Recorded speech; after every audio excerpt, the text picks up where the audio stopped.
ሰላም ጤና ይስጥልን የተወደዳችሁና የተከበራችሁ የጋው ቴሌቪዥን አድማጭ ተመልካቾቻችን እንደምናላችሁ የዕለተ ሐሙስ ጥቅምት 20 ቀን 2018 ዓ.ም ሰበር መረጃዎችን ይዘን ቀርበናል። መረጃዎቻችን ቶሎ እንዲደርሷችሁ ዩቲዩብ ቻናላችንን ሰብስክራይብ፣ ላይክ፣ ሼር ማድረግ አይርሱ። እስከ ፍጻሜያችን አብራችሁን ቆዩ። በኬንያ የኢትዮጵያ አምባሳደርና ከፍተኛ የጦር መኮንን የሆኑት ጀነራል ባጫ ደበሌ በትግርኛ ቋንቋ በሰፈሩ ጽሑፍ ጠቅላይ ሚኒስትር አብይ አህመድ ከፕሬዝዳንት ኢሳያስ ጋር በሚሊኒየም አዳራሽ በተካሄደበት አንድ ዝግጅት ላይ እኔና ኢሱ የምናጋራው አሰብን ነው ማለታቸውን አስታውሰዋል። ጀነራሉ አክለውም ፕሬዝዳንት ኢሳያስ ይህንን ሀሳብ እጃቸው ግንባራቸው ላይ በማድረግ አሰብን ለኢትዮጵያ ሕዝብ ለማካፈል እንደሚስማሙ ገልጸው ነበር። በዚህ መሰረት የአሰብ ጉዳይ አሁንም በድንገት የተነሳ እንጂ አጀንዳ ሳይሆን ከዚህ ቀደም በሁለቱ መሪዎች መካከል መግባባት ላይ የተደረሰበት እንደሆነ ጀነራሉ ተናግረዋል። በመጨረሻም አሰብ በአሻጥር የተወሰደ የኢትዮጵያ ሀብት ቅርስ ነው ሲሉ ጽሑፋቸውን ደምድመዋል። እንደ አውሮፓውያን አቆጣጠር በ2018 ዓ.ም በኢትዮጵያና በኤርትራ መካከል ታሪካዊ የሰላም ስምምነት ሲፈረም በሁለቱ ሀገራት ከፍተኛ የሆነ የህዝብ ለህዝብ ግንኙነት የኢኮኖሚ ትስስር ለመፍጠር ተስፋ ተጥሎ ነበር። በወቅቱ ሁለቱ መሪዎች በተለያዩ መድረኮች ላይ አብረውት የታዩ ሲሆኑ የሚሊኒየም አዳራሹ ዝግጅት የዚሁ አካል ነበር። በዚህ በነበሩት ይፋዊ መድረኮች ላይ ሁለቱም መሪዎች ስለ ሰላም፣ ስለ ፍቅርና ስለ ኢኮኖሚ ትብብር በስፋት ተናግረዋል። ይሁንና ጀነራሉ ባጫ የጠቀሱት እኔና ኢሱ የምንጋራው አሰብን ነው የሚለው የጠቅላዩ ሚኒስተር ንግግርም ሆነ የፕሬዝዳንት ኢሳያስ ይሁንታ በይፋ በተላለፈ የሚዲያዎች ዘገባ ውስጥ ተዘግቦ አይገኝም። ይህ ምናልባት በዝግ ወይም መደበኛ ሆነ ውይይት የተባለ ሊሆን እንደሚችል ግምቶች ይኖራሉ። ነገር ግን በይፋ የተረጋገጠ መረጃ አይደለም። የኤርትራ መንግስት የአሰብን ጨምሮ ሁሉም የወደብ ከተማችን የግዛቷ የማይገሰስ አካል መሆናቸውንና በሉዓላዊነቷ ላይ ምንም አይነት ድርድር እንደማታደርግ በተደጋጋሚ ይገልጻል። የጀነራል ባጫን ንግግር ተከትሎም ከኤርትራ በኩል የተሰጠ ይፋዊ ምላሽ የለም። ቦርዱ ዝግጅቴን አጠናቅቅ ያለው ቢልም ተፎካካሪ ፓርቲዎች ሰባተኛውን ሀገራዊ ምርጫ ለማካሄድ አስቻይ ሁኔታ የለም ብለዋል። የኢትዮጵያ ብሔራዊ ምርጫ ቦርድ ሰባተኛው ሀገራዊ ምርጫ ግንቦት 24 እንደሚካሄድ መወሰኑን ተከትሎ በሀገሪቱ ያለው ነባራዊ ሁኔታ ሀገራዊ ምርጫ ለማካሄድ ምቹ አይደለም ሲሉ ተፎካካሪ ፓርቲዎች ገልጸዋል። የመላው ኢትዮጵያ አንድነት ድርጅትና እናት ፓርቲዎች ቦርዱ ፖለቲካዊ ፓርቲዎችን ባወያየበት ዝግ ስብሰባ አስቻይ ሁኔታ የለም የሚል ሀሳባችንን ብናንጸባርቅም ቦርዱ ተቀበለውም ብለዋል።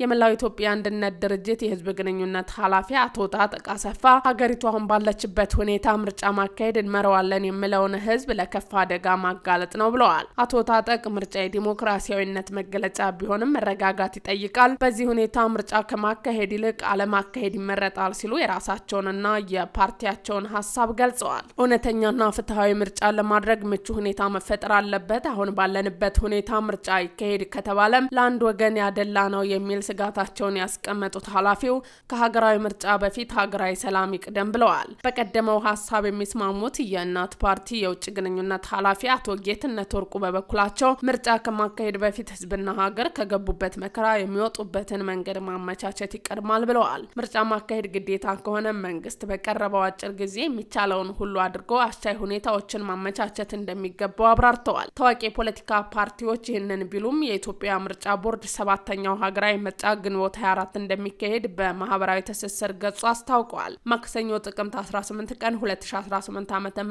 በህዝብ ተወካዮች ምክር ቤት የተገኙት ጠቅላይ ሚኒስትር አብይ አህመድ በተመሳሳይ በያዝነው ዓመት መጨረሻ ሀገራዊ ምርጫ ይካሄዳል ሲሉ ተደምጠዋል።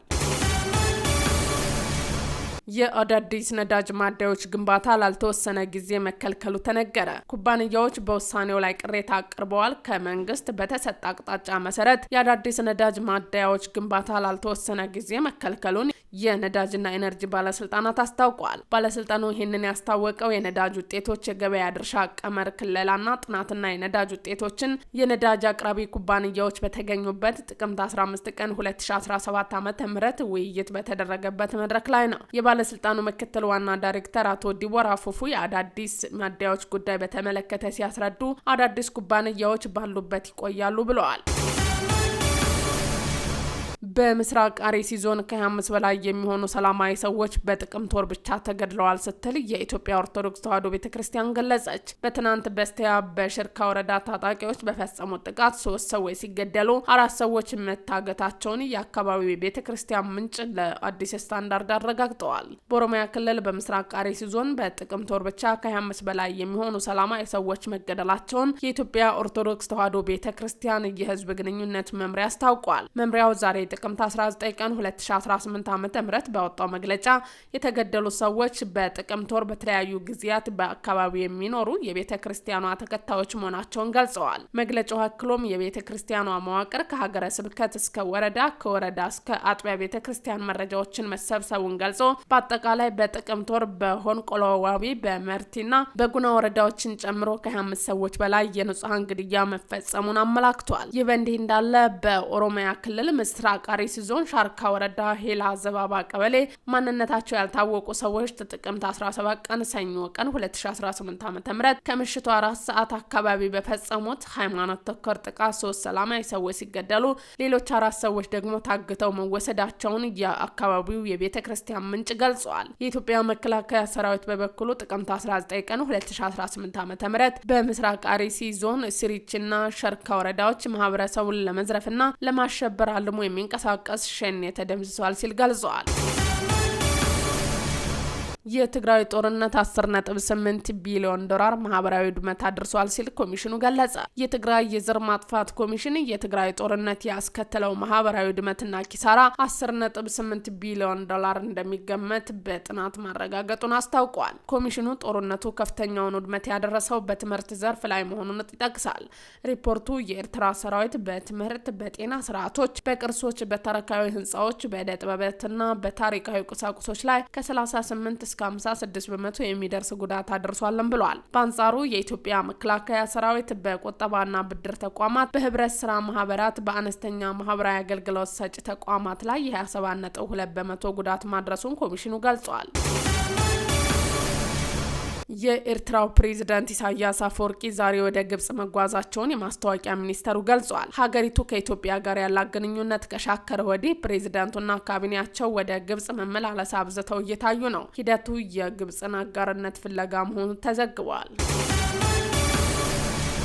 አሜሪካ በ30 ዓመት ውስጥ ለመጀመሪያ ጊዜ ኒውክሌር ጦር መሳሪያ ሙከራ እንድታደርግ ትራምፕ አዘዙ። ፕሬዚደንት ዶናልድ ትራምፕ የአሜሪካው ጦር የኒውክሌር መሳሪያ ሙከራ ማድረግ እንዲቀጥልም አዘዋል። እንደ ቻይናና ሩሲያ ካሉ ሀገራት ጋር በሰላም ለመቀጠል ከ30 ዓመት በኋላ ለመጀመሪያ ጊዜ የኒውክሌር ጦር መሳሪያ ሙከራ እንዲደረግ ትዕዛዝ አስተላልፈዋል። ሌሎች ሀገራት የኒውክሌር መሳሪያ ሙከራ ያደረጉ ነው፣ እኛም ሙከራ እንድንቀጥል አዝዣለሁ ብለዋል። ትራምፕ ይህንን ያሉት ከቻይናው ፕሬዚዳንት ዢ ጂንፒንግ ጋር በደቡብ ኮሪያ ከመገናኘታቸው አስቀድሞ ነው። አሜሪካ ከየትኛውም አጋር በላቀ ኒውክሌር ጦር መሳሪያ እንዳላት ፕሬዝዳንቱ ተናግረዋል። በሁለተኛ ደረጃ የምትገኘው ሩሲያ እንደሆነች ጠቅሰው ቻይና በቅርቡ በሶስተኝነት ትከተላለች ብለዋል። አሜሪካ እንደ አውሮፓውያን አቆጣጠር ከ1992 ወዲህ የኒውክሌር መሳሪያ ሙከራ አላካሄደችም። ሩሲያ ከሰሞኑ በኒውክሌር ኃይል የሚሰራ የሚሳኤል ሙከራ ስታደርግ ትራምፕ በጽኑ አውግዘዋል። ትራምፕ በማህበራዊ ሚዲያ ገጻቸው ላይ ኒውክሌር መሳሪያ አውዳሚ ነው ቢሉም ስልጣን ላይ ሳሉ የአሜሪካን የጦር መሳሪያ ከማዘመን ውጪ አማራጭ እንደሌላቸው ገልጸዋል።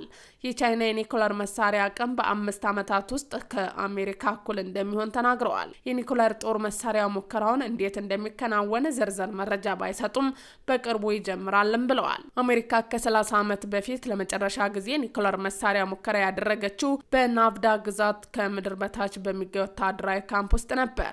ዲቫይደር የሚል ስያሜ የተሰጠው ይህ ፕሮጀክት የአሜሪካ 1054ኛ የኒውክሌር ጦር መሳሪያ ሙከራ ነው። በዓለም የመጀመሪያ አቶሚክ ቦምብን ለመስራት ጉልህ አስተዋጽኦ ነበረው። የአሜሪካ መንግስት ናቫዳ የሚገኘውን ወታደራዊ ካምፕ አሁንም ይጠቀሙበታል። የአሜሪካ ብሔራዊ የኒውክሌር ሳይንስና ታሪክ ሙዚየም በበኩሉ አስፈላጊ ከሆነ በዚህ ቦታ በድጋሚ ሙከራ ይደረጋል ብለዋል። ውድ አድማጭ ተመልካቾቻችን የዛሬ ዜናዎቻችን እነዚህን ይመስሉ ነበረ። አብራችሁን ስለነበራችሁ ከልብ እናመሰግናለን። በያላችሁበት ሰላም